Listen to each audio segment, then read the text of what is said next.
Bienvenue à une nouvelle édition de notre programme Femmes d'Égypte. Aujourd'hui, nous allons rencontrer Dr Christiane Aboulhaf. Non seulement elle est une experte en économie, mais vraiment elle est le modèle de la femme égyptienne, bien éduquée et moderne. Elle va nous parler des secrets de la réussite dans sa vie. Avoir une bonne éducation, oui, mais également être réelle, bien affronter les défis dans la vie avec beaucoup d'enthousiasme et de persévérance.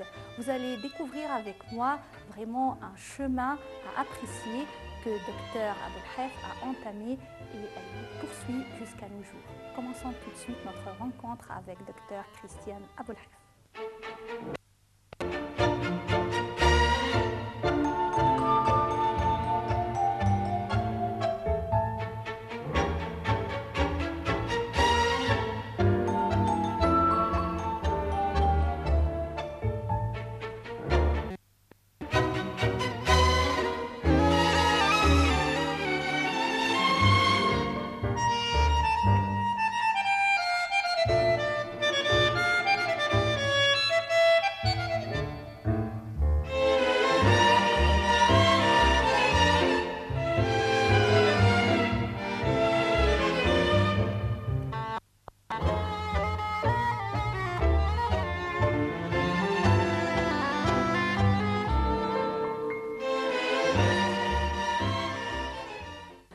Docteur Christiane Aboulhaf, bienvenue à notre programme Femmes d'Égypte. Ravie d'être avec vous aujourd'hui afin de découvrir les différentes facettes et réussites de votre vie.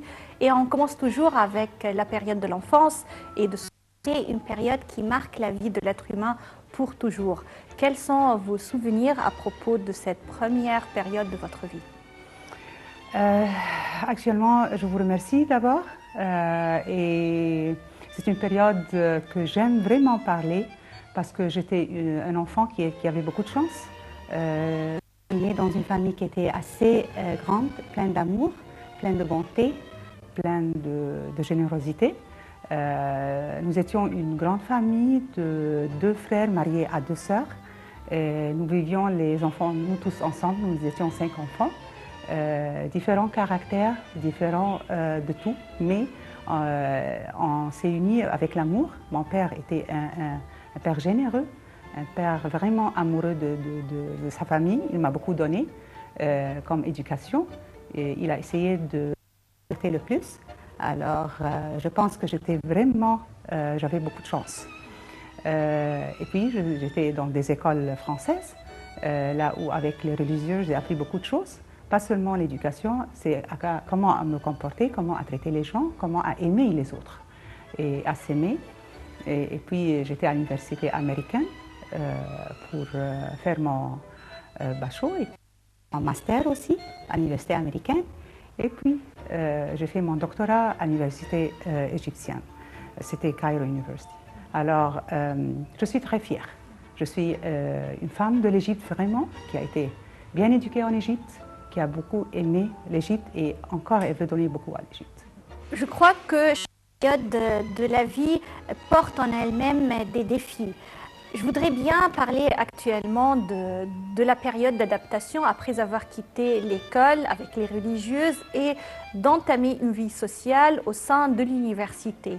Comment vous vous êtes intégré dans cette vie universitaire et parlez-moi encore de l'expérience d'adaptation. Ça, c'était un grand défi pour moi parce que de passer, comme vous le dites, d'une école totalement française, là où l'anglais, avec un bon standard, et je commence une étude qui est totalement différente avec les Américains. Et nous tous, on sait très bien quels sont les Américains, comment ils ont un système qui est vraiment différent des Français. Alors, c'était un très grand challenge pour moi, un grand défi. Au début, je parlais l'anglais comme si je parlais le français, comme tous les Français. Et ça, c'était vraiment difficile pour moi. Mais j'ai constaté à la fin que ma base était vraiment forte, que même le vocabulaire français m'a beaucoup dans l'anglais.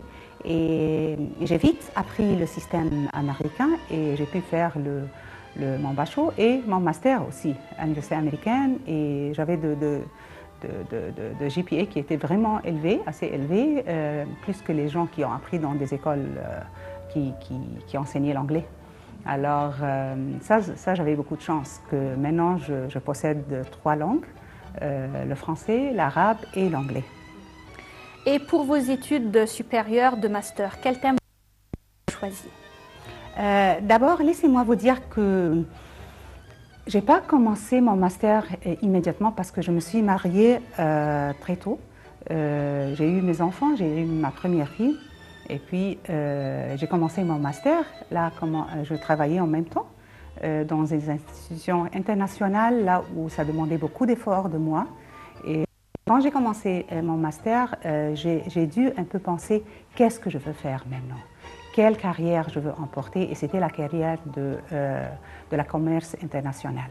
J'ai bien aimé ce domaine parce que j'étais en économie d'abord et puis je me suis spécialisée un peu dans la commerce international. Et c'est ce que je fais. J'ai fait mon master, c'était un peu compliqué, c'était Econometric Model et tout ça, mais j'ai bien pu l'aide de même de mes supervisors à l'institution internationale parce qu'ils m'ont beaucoup aidé à le faire et à l'appliquer. Et c'était une très bonne occasion de comprendre un peu la commerce internationale, comprendre l'Égypte, comment est-ce que la commerce ça se passe et comment est-ce qu'on peut aider l'Égypte.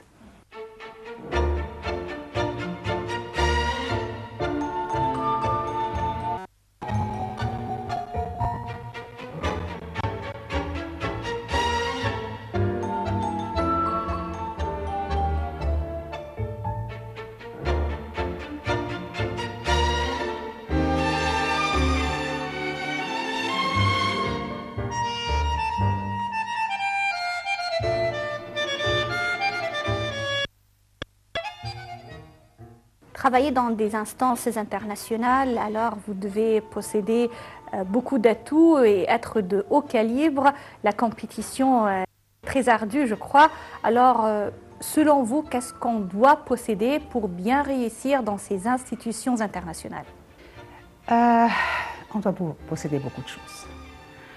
La première chose, c'est la persévérance. Okay? C'est que on veut faire. On doit avoir une vision dans la vie. Qu'est-ce qu'on veut faire de notre vie? On n'est pas né comme ça, d'une façon que là où on peut faire n'importe qu'est-ce qu'on peut faire dans la vie. Non, on doit avoir une vision, on doit savoir qu'est-ce qu'on veut faire dans la vie.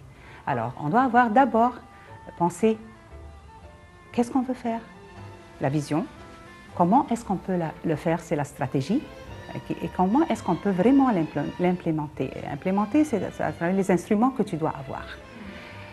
La première chose, c'est l'éducation. Comment est-ce que tu dois être éduqué? Ok, ça c'est numéro un. La seconde chose, c'est la persévérance. Que je veux le faire et je vais le faire. Et tu as la capacité de le faire. N'importe quelle femme qui veut faire quelque chose, elle peut le faire, si jamais elle a la persévérance. La troisième, c'est l'honnêteté. Tu dois être honnête avec toi, avec les autres. Ça, c'est très important. Et tu dois travailler beaucoup sur ça et tu dois vraiment être organisé, bien organisé. Oui, je crois que la compétition a vraiment été très dure. Alors, comment peut-on survivre à travers une compétition pareille? Il y a la compétition. Mais tu dois regarder comment est-ce que tu peux être différent des autres. Quand tu es différente des autres, hein, tout le monde te regarde. Maintenant, toi, tu es différente. Alors, et tu vas travailler beaucoup.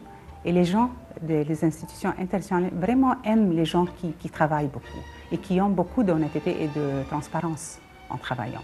C'est ça qui te fait briller dans ces institutions et qui te fait survivre dans ces institutions. Sinon, c'est très difficile. Parce que quelqu'un qui va t'aider de rentrer dans une institution internationale et toi, tu ne fais rien. Non, tu dois beaucoup travailler là-dessus. Alors là, nous allons parler de trois facettes de votre vie. Le volet académique, le volet familial et bien sûr le volet professionnel.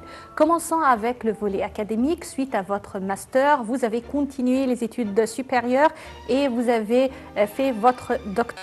Quel thème avez-vous choisi pour le doctorat? Ça, c'est une période quand je pense maintenant, que j'ai commencé il y a beaucoup d'années. Je ne veux pas dire le nombre d'années maintenant parce que c'est difficile, mais j'avais beaucoup de persévérance. Je me rappelle très bien.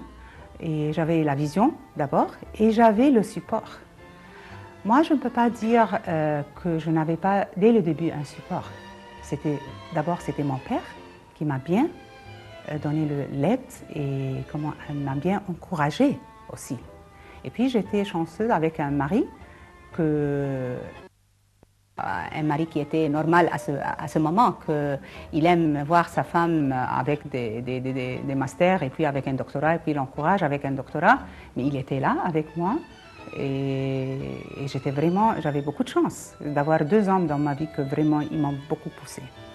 Alors moi toujours j'aimais vraiment la carrière. Je suis une femme qui aime comment on dit, des objectifs dans la vie.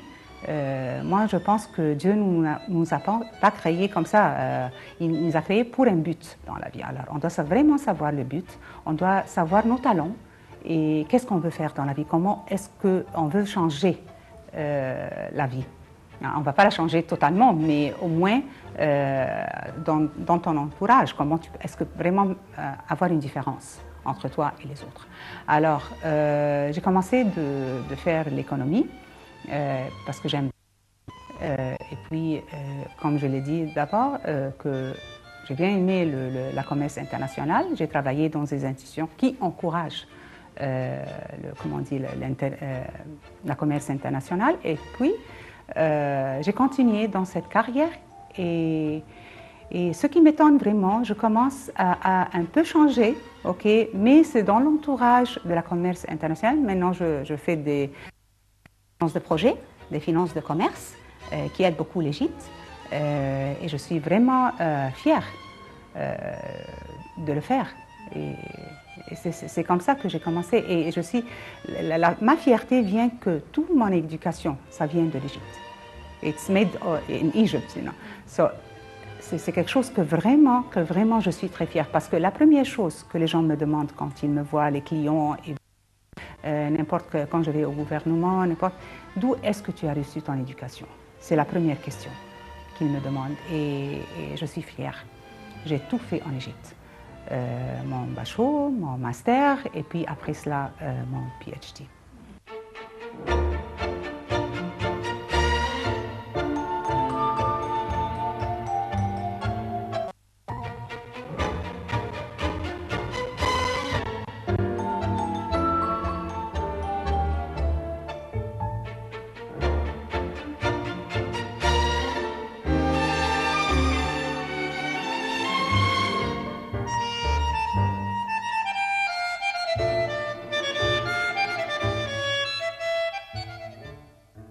Passons maintenant au volet familial. Je voudrais savoir, est-ce qu'il y avait des moments au cours desquels vous avez décidé d'arrêter un de ces volets ou le sacrifier pour l'autre? Quand est-ce que vous avez décidé d'entamer les trois chemins en même temps, académique, professionnel et familial? Et comment vous l'avez fait? Laissez-moi vous dire qu'après que j'ai reçu mon éducation, je me suis mariée. J'étais une fille qui avait toutes choses dans la vie. Une bonne famille, bonne éducation, un bon mari. Mais après quelques années de mon mariage, et j'ai reçu 2 filles, j'étais très jeune à ce moment. Et puis, à un certain moment, mon mari a disparu. Il est décédé. J'ai dû prendre toute l'affaire seule. Et ça, c'était très difficile parce que je l'ai perdu à un âge qui était vraiment là où on commence à se marier. Okay? Et j'avais 2 filles qui étaient très jeunes et je ne savais pas quoi faire. Alors, c'était vraiment un grand challenge, un défi pour moi. Qu'est-ce que je peux faire?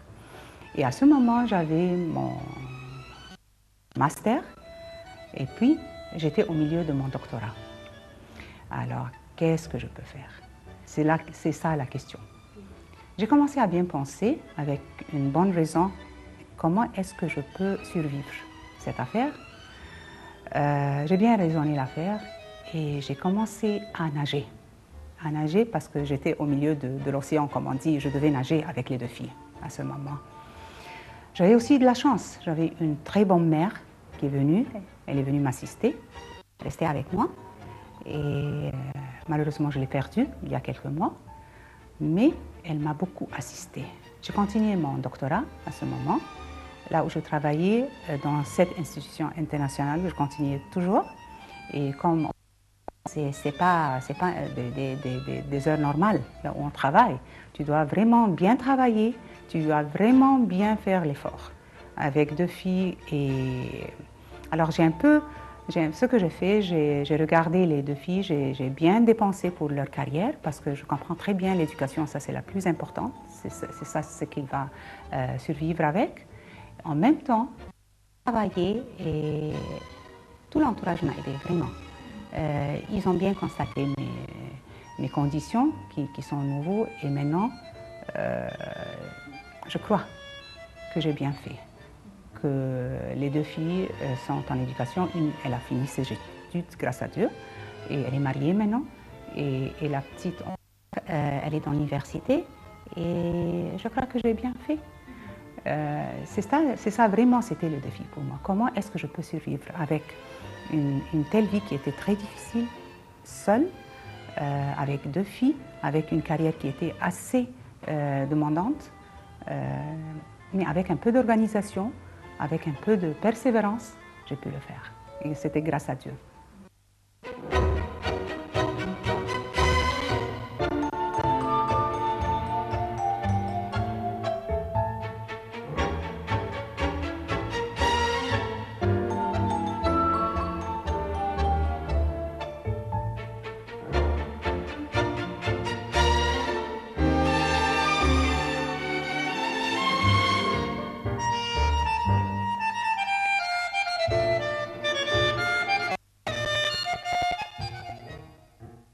En vous écoutant aujourd'hui, on peut constater que vraiment vous êtes une héroïne qui a su réussir sur les 3 volets, mais vous parlez avec beaucoup de modestie, comme si c'était évident de le faire.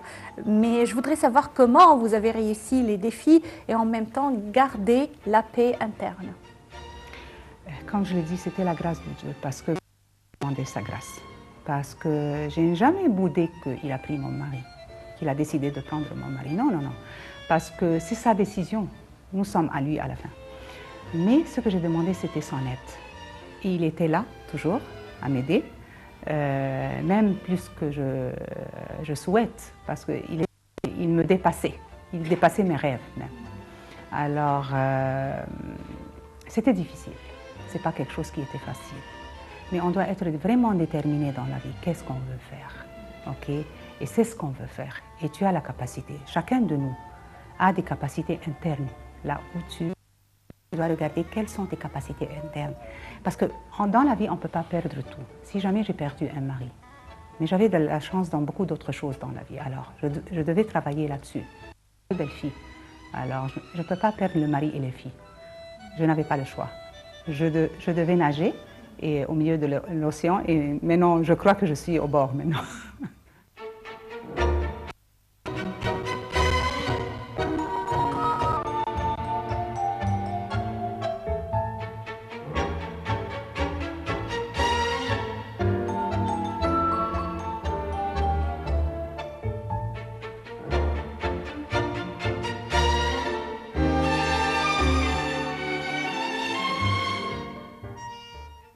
Passons maintenant au volet professionnel. Bien sûr, le point marquant de votre carrière, mais je voudrais savoir, selon vous, quels sont les points les plus marquants que vous considérez les secrets de votre réussite? Ça, c'était un long chemin.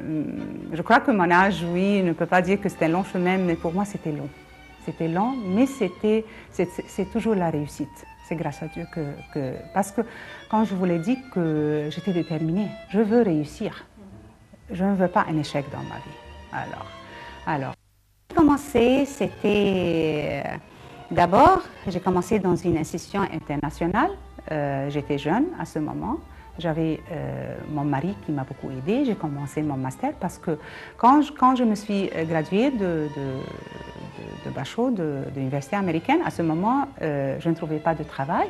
On me disait que, comme on dit en anglais, you are overqualified. Tu as des qualifications qui sont plus de ce qu'on veut.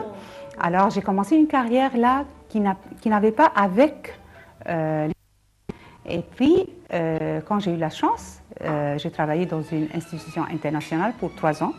là vraiment c'était la compétition et j'ai fait beaucoup de sacrifices dans ce moment parce que j'avais comment on dit, des sponsorships de grandes universités en Angleterre, je devais aller en Amérique parce que je travaillais à la Banque mondiale et tout ça, je me suis retirée parce que j'avais une famille, j'avais une petite fille et mon mari et j'ai fait la décision de continuer tout en Égypte, de donner tout à l'Égypte.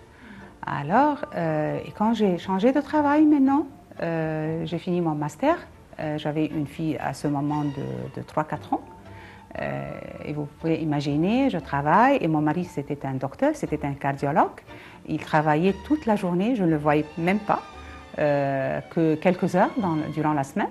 Alors tout ça, C'était vraiment difficile parce que vraiment je n'avais pas quelqu'un qui m'aidait, il n'y avait que ma mère. Mais elle ne vivait pas avec moi, c'était un peu difficile de faire cette organisation, mais dès le début, j'étais bien organisée et je savais qu'est-ce que je peux faire et qu'est-ce que je veux faire. Après cela, j'ai fait mon master et puis j'ai commencé mon doctorat. J'avais la seconde fille, j'étais enceinte avec la seconde fille, je me rappelle très bien, et j'ai pris mon master, j'étais enceinte de 7 mois et quand j'ai fait la délivrance de la petite, immédiatement j'ai commencé mon doctorat. Alors, j'allais à l'université. Je restais jusqu'à 11 heures. Il y avait les cours d'université à l'université du Caire. Ça, c'était vraiment... Et je faisais les examens. Je me rappelle, j'ai bien perdu des kilos. Et puis, mon mari a disparu au milieu de mon doctorat. Et j'étais déterminée que je vais continuer parce que ça, c'était une des choses que vraiment, il voulait que je la fasse dans ma vie. Alors, je l'ai fait. Pour lui donner honneur que c'est toi qui m'as encouragée et voilà, j'ai eu mon doctorat pour toi. Et en même temps, j'avais 2 filles et ça c'était difficile, les 2 filles aussi parce que comme vous le savez, l'éducation ici en Égypte c'est un peu difficile, que tu dois vraiment rester à côté de ta fille en étudiant, tu ne peux pas et aussi ma carrière c'est que je devais aussi voyager beaucoup. Je voyageais dans beaucoup de pays d'Afrique, de l'Europe, en Amérique et tout ça. Et comment est-ce que je peux faire tout ça en même temps? Et la fille, elle a demain un examen, comme on le sait, je dois rester à côté de la fille et tout ça. Mais je le suis organisée, j'ai essayé de faire apprendre à mes filles d'être organisées et de bien savoir que maman, elle est là, on travaille, maman, elle n'est pas là, on travaille. Je leur donnais toujours le outline, comment est-ce qu'on peut travailler. Et je les ai suivis les 2 à l'école et tout ça. Et c'était la grâce de Dieu vraiment qui m'a beaucoup aidée, qu'elles aussi, qu'elles comprennent que je ne suis pas là 4 heures sur les 24 heures, mais elles sont en train d'achever et je remercie le bon Dieu que les 2, ils ont eu des résultats avec des honneurs. Alors ça m'a beaucoup encouragée de continuer de la même façon. Alors, je savais très bien que j'étais sur le bon chemin. Parce que pour moi, la carrière n'est pas plus importante que les filles. La maman, toujours, elle regarde à ses filles parce que je ne peux pas admettre un échec avec les filles.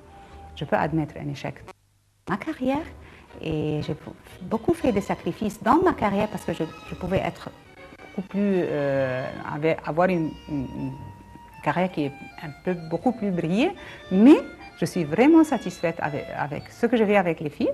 Et puis maintenant, je crois que j'ai fait aussi dans la carrière beaucoup de choses.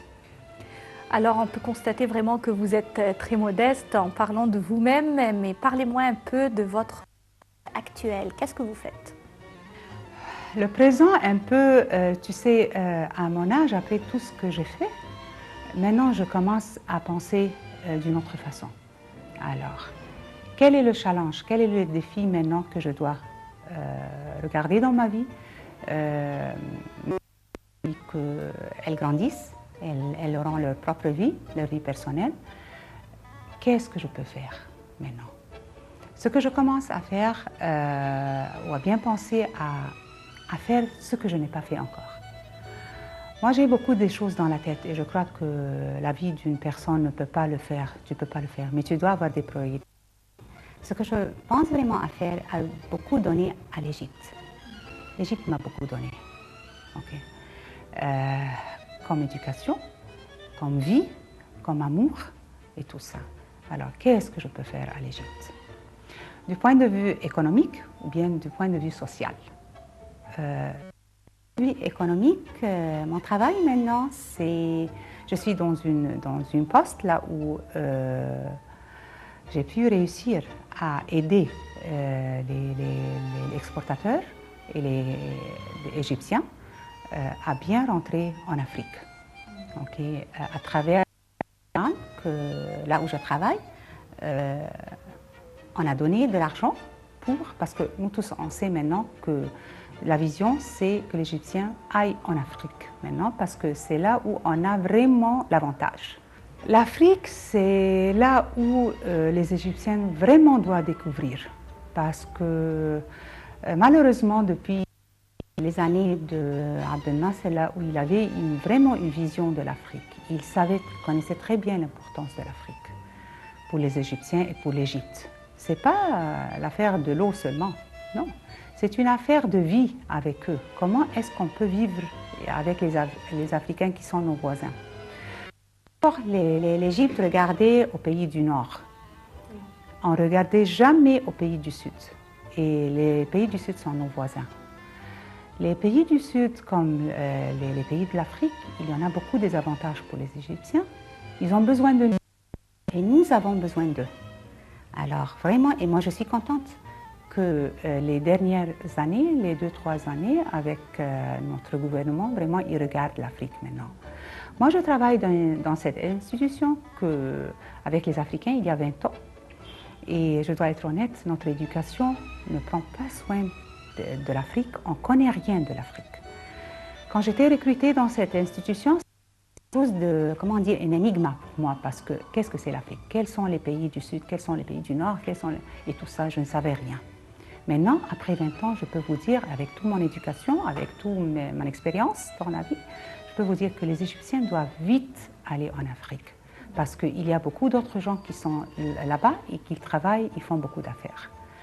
Alors, pour moi, de mon travail, ce que j'essaie de faire, de vraiment pousser les Égyptiens, de regarder l'Afrique d'une façon qui est vraiment d'une façon entrepreneuriale, comment est-ce qu'on peut faire du business ou des affaires avec les Africains.